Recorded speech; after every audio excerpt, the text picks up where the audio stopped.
Okay so पाण start कयूं था। प्ले स्टोर ते तव्हां डाउनलोड कंदो फाइवर जी application, Fiverr freelancer seller easily available आहे प्ले स्टोर तां, ऐं उनखे तव्हां डाउनलोड कयो पंहिंजी मोबाइल में। जॾहिं तव्हां पंहिंजी मोबाइल में डाउनलोड कंदो पोइ उनखे तव्हां एप्लीकेशन खे ओपन कंदो।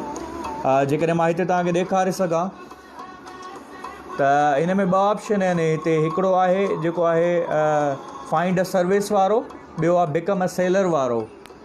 तव्हां जेकॾहिं फ्रीलांसिंग करण था चाहियो त तव्हांखे थियणो आहे बिकम अ सेलर।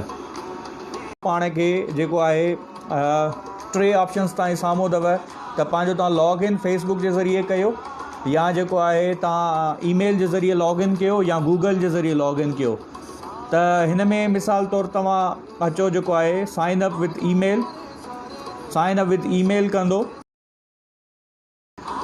ईमेल जेका आहे तव्हां पंहिंजी लॻाईंदो हिन में। ईमेल खां पोइ तव्हांजो पब्लिक यूज़र नेम हिते पुछंदो सेकेंड में। पब्लिक यूज़र नेम खां पोइ जेको आहे हिते पासवर्ड तव्हां लॻाईंदो। पासवर्ड लॻाइण खां पोइ तव्हां हिन में कंदो साइन इन। ईमेल, यूज़र नेम ऐं जेको आहे पासवर्ड लॻाए ऐं तव्हां हिन खे जेको आहे अॻिते वेंदो त हीउ ऑप्शन ईंदो तव्हांजे साम्हूं। उन खां पोइ हिते एंड में लिखियलु आहे गॉट इट में वेंदो त तव्हांजो हींअर खुली वेंदो अकाउंट नंबर।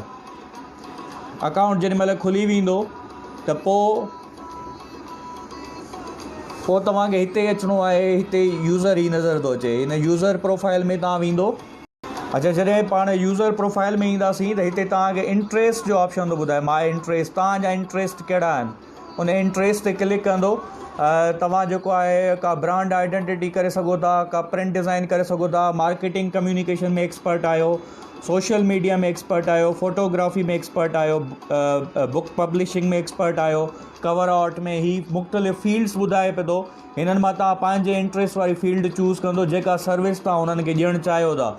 फॉर एग्ज़ाम्पल असां हितां हिकिड़ो प्रिंट मीडिया खणूं था, प्रिंट डिज़ाइन खणूं था, सोशल मीडिया खणूं था, ऐं पाण हिन में जेको आहे ॿियो ऑप्शन आहे ग्राफिक डिज़ाइनिंग जो, उहो पाण खणूं था। इमेज एडिटिंग जो ऑप्शन आहे हिन में।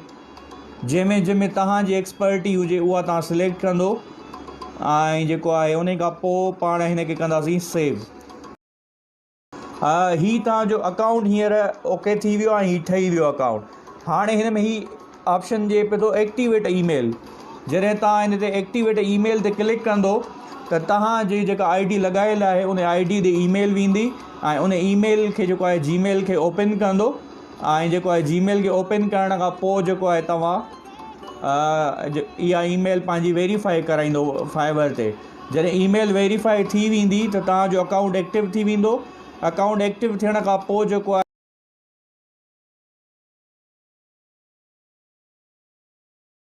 आहे पोस्ट रिक्वेस्ट ते तव्हां क्लिक कंदो त तव्हां जेको आहे हिते जेको आहे डिस्क्रिप्शन लिखंदो त तव्हां छा था करणु चाहियो, कहिड़ी सर्विस जेका आहे तव्हां उहा ॾियणु था चाहियो। मिसाल तौरु मां जेको आहे ग्राफिक्स डिज़ाइनिंग जी सर्विस ॾियणु थो चाहियां। ग्राफिक डिज़ाइनिंग जी सर्विस मां लिखी, उन खां पोइ मां हितां हेठि ऑप्शन चूज़ कंदुमि कैटेगरी जो। कैटेगरी में पहिरियों ऑप्शन हिते अचे थो ग्राफिक डिज़ाइनिंग जो। ग्राफिक डिज़ाइनिंग खां पोइ कैटेगरी मां सिलेक्ट करण खां पोइ इन में वरी हेठां अथव सब कैटेगरी में तव्हां डिलीवरी कंदो। उन में तव्हां हितां हिन खे ऑप्शन खे खोलींदो। 1 डे आहे, 2 डे आहे, 3 डेज़ आहे, 4 डेज़ आहे, जेका तव्हां हिन में मिसाल तौरु जेतिरो अर्जेंट कमु करे ॾींदो त ओतिरो बहितरु आहे। फॉर एग्ज़ाम्पल असां हिते 1 डे था सिलेक्ट कयूं, यानी हिकु ॾींहं में असां जेका आहे पंहिंजी उहा सर्विस ॾींदासीं, ऐं उन खां पोइ केतिरनि डॉलर्स में जेका आहे तव्हां उहा सर्विस ॾियणु था चाहियो। ऐं हिन खे मां जेको आहे रिक्वेस्ट खे सबमिट कंदुमि त इहा मुंहिंजी रिक्वेस्ट सबमिट थी वेंदी।